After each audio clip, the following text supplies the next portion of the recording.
Hey, welcome back. Session 3, Intro to Hope class, and this one covers membership. We're going to look at why membership. We're going to look at the whys, the whats, and the commitments of membership here at Hope Covenant Church. But the first thing I want to say before we get into the why membership, just a clarification. We want new members here at Hope to understand that membership doesn't come with special privileges. Church membership is not about privileges or about the right to, change everything about the church or to constantly come and critique direction. In fact, because of our American Western kind of culture, we want to make sure that we don't create consumers. Like I've said before, consumers are diametrically opposed to disciples. So to be a consumer is not to be a follower of Jesus. So we want to create a real clean understanding here that there are not special privileges when you become a church member. Becoming a church member is about taking responsibility for this church family, the church family that we have. It's saying, hey, I want to be one of the people that's going to steward Hope Covenant Church and help this church be all that God has called us to be and created us to be and designed us to be. So that's the kind of disclaimer or the emphasis right up top here. Because again, some of us, maybe you've been in a church where it just gets very political and people are constantly, not even politics, but like trying to get their idea or their way or their influence. And man, there is nothing that ruins the environment of a church more than when that kind of stuff happens, because it so quickly disintegrates into something other than following Jesus together, because eventually we're just trying to get our own way. So church membership, not about privileges, it's about taking responsibility for this beautiful church family. So next one up here, why membership? Well, different churches choose different, I missed that slide, but that's okay, you'll live, right? Different churches choose different church models, and part of that is just how it works in the United States of America. Laws of the land, you have to have bylaws for your church that declare the kind of church that you're going to be. And there are 4 primary church models that people choose from. The first one is known as the Episcopal kind of church. Now, that's not just Episcopal denomination churches. Episcopal model of church means that the priest or the pastor, whoever the spiritual leader of the church is, that person makes all the decisions. So you can have all kinds of independent churches that operate as a Episcopal type of church where the pastor's the boss or the priest is the boss. They make all the decisions, what they say goes, and that's just how it happens. That's a way to do church. It's not the way we do church, but that's one way, and you may be able to even think of some churches where that is the case. Next kind of church is known in the church world of church models as the connectional. I know if you're looking at the handout, there's an X in the word, or you're looking at the slide. Connectional or Methodist, those are the same. And the idea in this type of organization, and it's not just Methodist churches, is where you have essentially a bishop who will assign the pastor. That the bishop is kind of the authority in the church, and the bishop tends to have a collection of different churches that they are in charge of, that they are in authority over. And there's great things about this. It's not how we do it here. One of the drawbacks for that is, like, I have a friend who's Methodist. I have a few Methodist pastor friends who it's not uncommon for them to not know when the bishop might show up and go, hey, we are plucking you out of the church you're in here, and in a month or two, you're going to be at this new assignment in maybe a different state or somewhere in our region.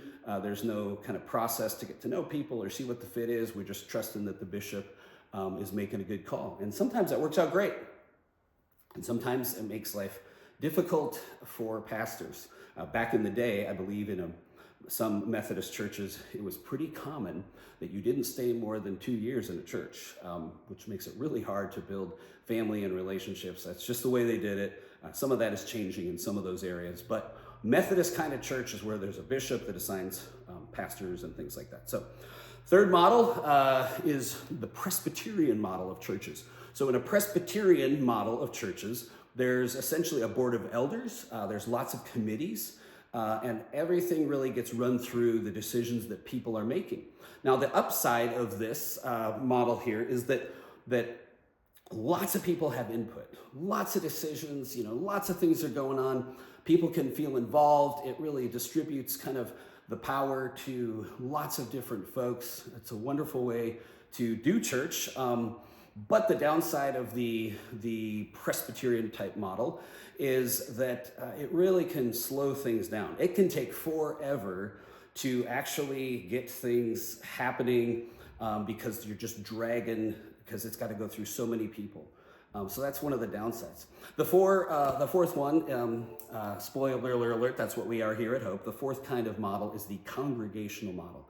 The congregational model. And in the congregational model, at some level, members of the church, so that's why we have to have members, will have input on some level of the decisions in a church. So that's where the model of congregational fits in, and that's what we are here at Hope.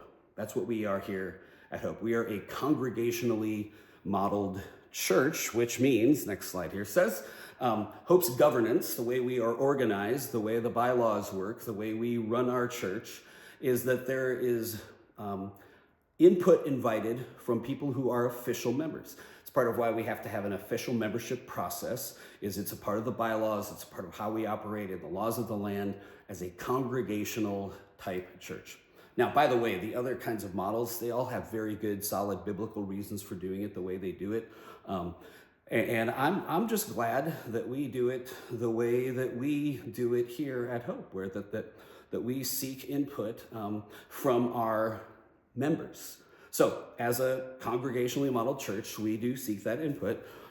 So now the question can be, because we don't ask for input on every single decision, again, that would really slow things down. And there may be churches, I know of some congregationally modeled churches where the members have to all agree on a decision before they change something or move forward.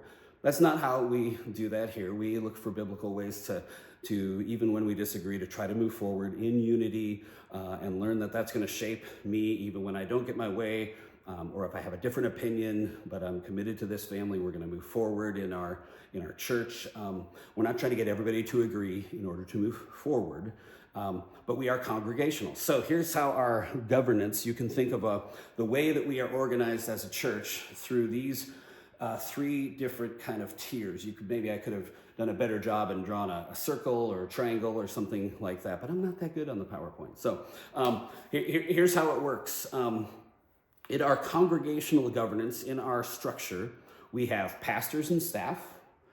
We have leadership team, which we used to call our elders, so leadership team and officers. So our treasurer, the secretary, the chair, the vice chair, those are the officers there. And we also have our congregation / members. So that's how our governance is organized in our church. And our normal mode is to be staff-led and then leadership team protected. Now, the great thing about that is it's not just up to me and the staff to kind of make big decisions and decide whatever we're going to do is where we're going to go.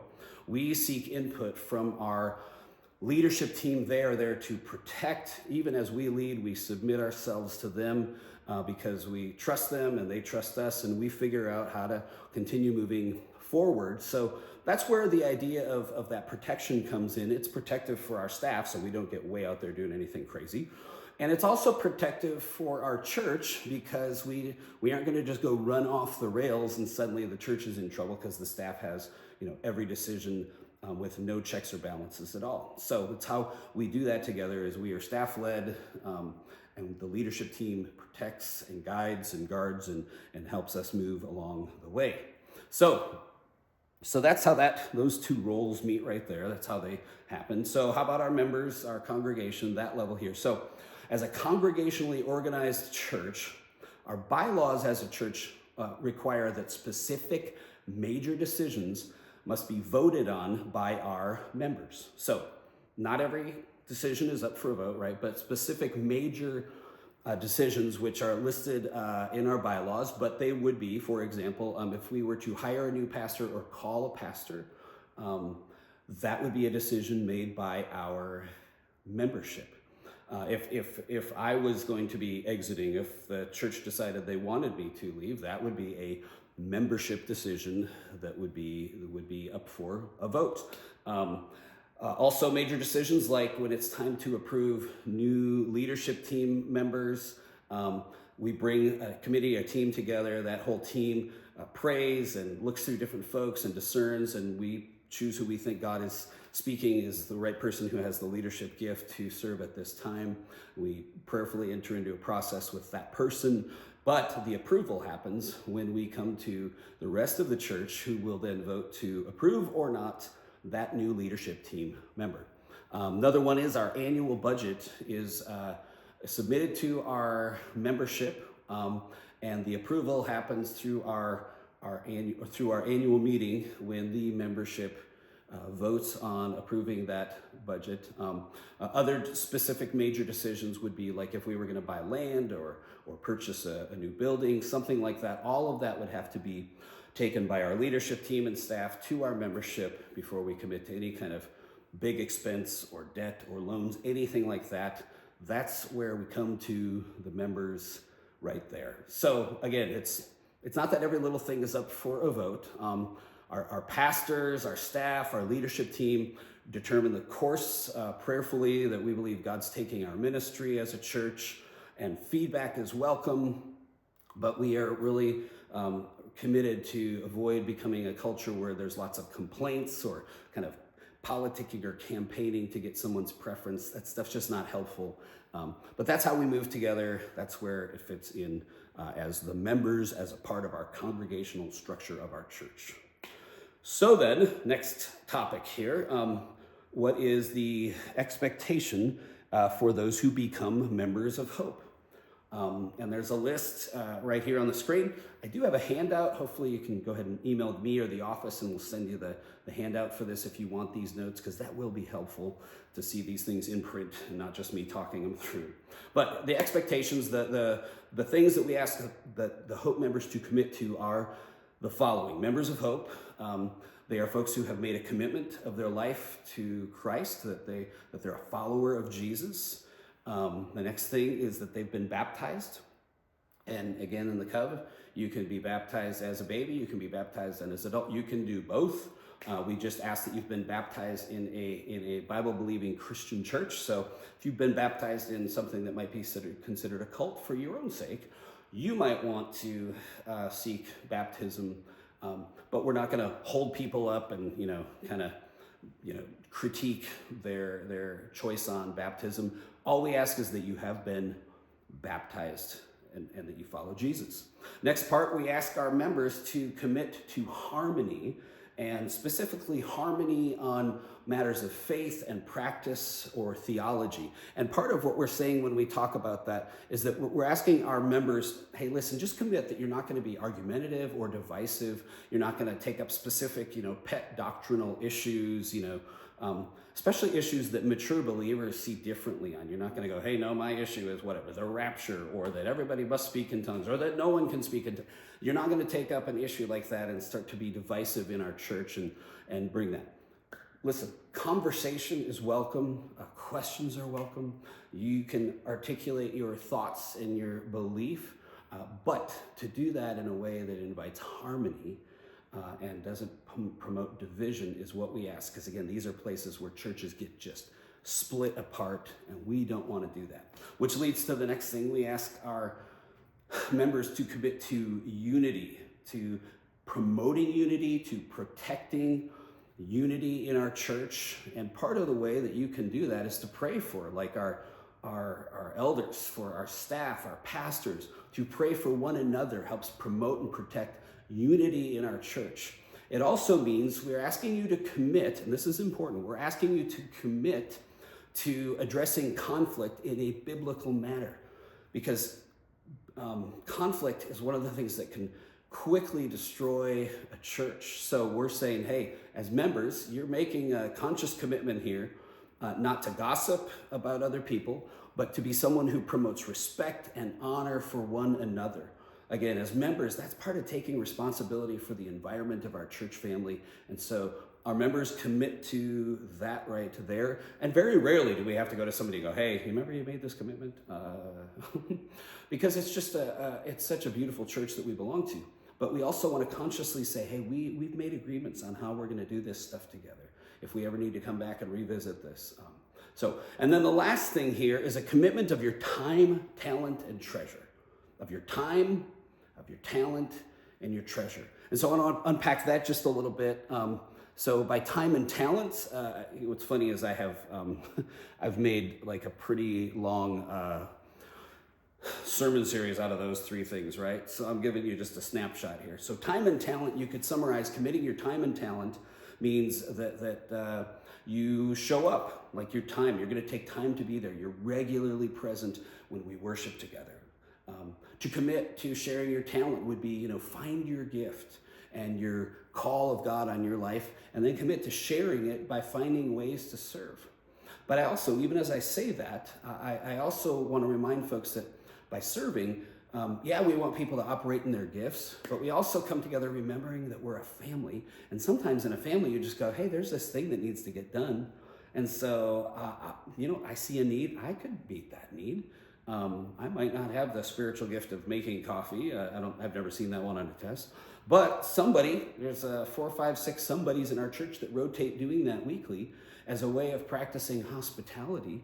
And they just see a need in the family and they go, I'm going to do that, right?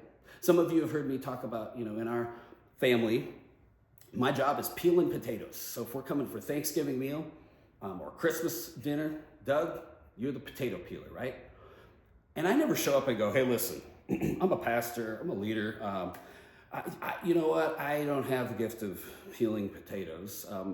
So somebody else is going to have to do that. No, it's family. It's family. Of course, I would never say that. This is family. I don't need the spiritual gift of peeling potatoes to jump in my family and to meet those needs.